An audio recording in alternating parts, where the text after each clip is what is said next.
Another reason the gals, all graduates of LSE Law School, had decided that this should be the marathon reunion day.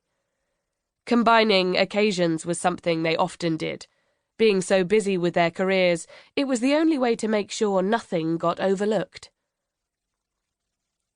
Throwing back the pale blue striped duvet, Vivi stood as tall as her willowy 5'9" allowed, arched her long back, and gave a lazy side-to-side twist to stretch out her waist.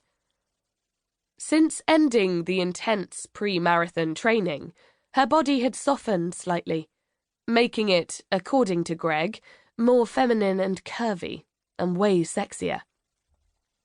He had a thing about large women, which made his attraction to her a bit of a mystery, given how slender she was.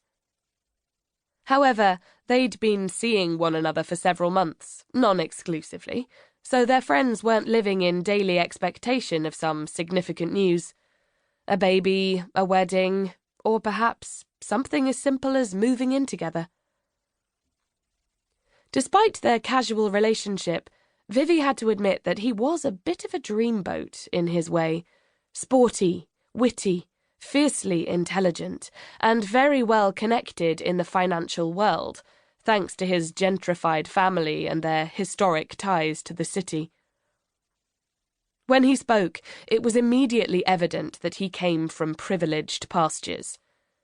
However, Vivienne strongly doubted that he gave a single thought to the relative ordinariness of her own roots.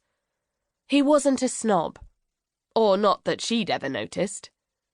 Nonetheless, she'd never taken him home to meet her family, who still lived in the hopelessly unsophisticated coastal town that Vivi had called home for the first 18 years of her life.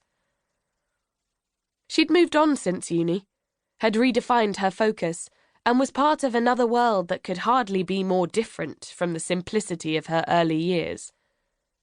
Not that she had changed in character, for she was still the same upbeat and optimistic Vivi that her beloved grandpa used to call Vivivacious.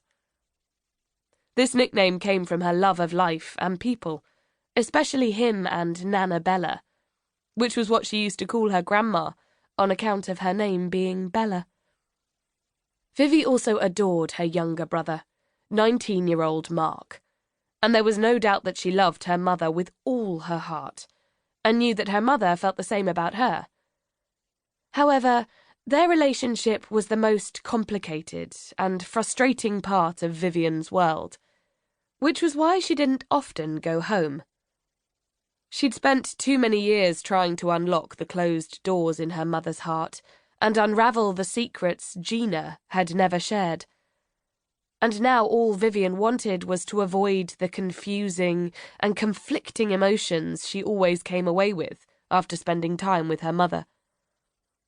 She wasn't giving any of this a single thought on this glorious spring morning, although she expected her mobile to ring at any minute, bringing a dutiful happy birthday call from home.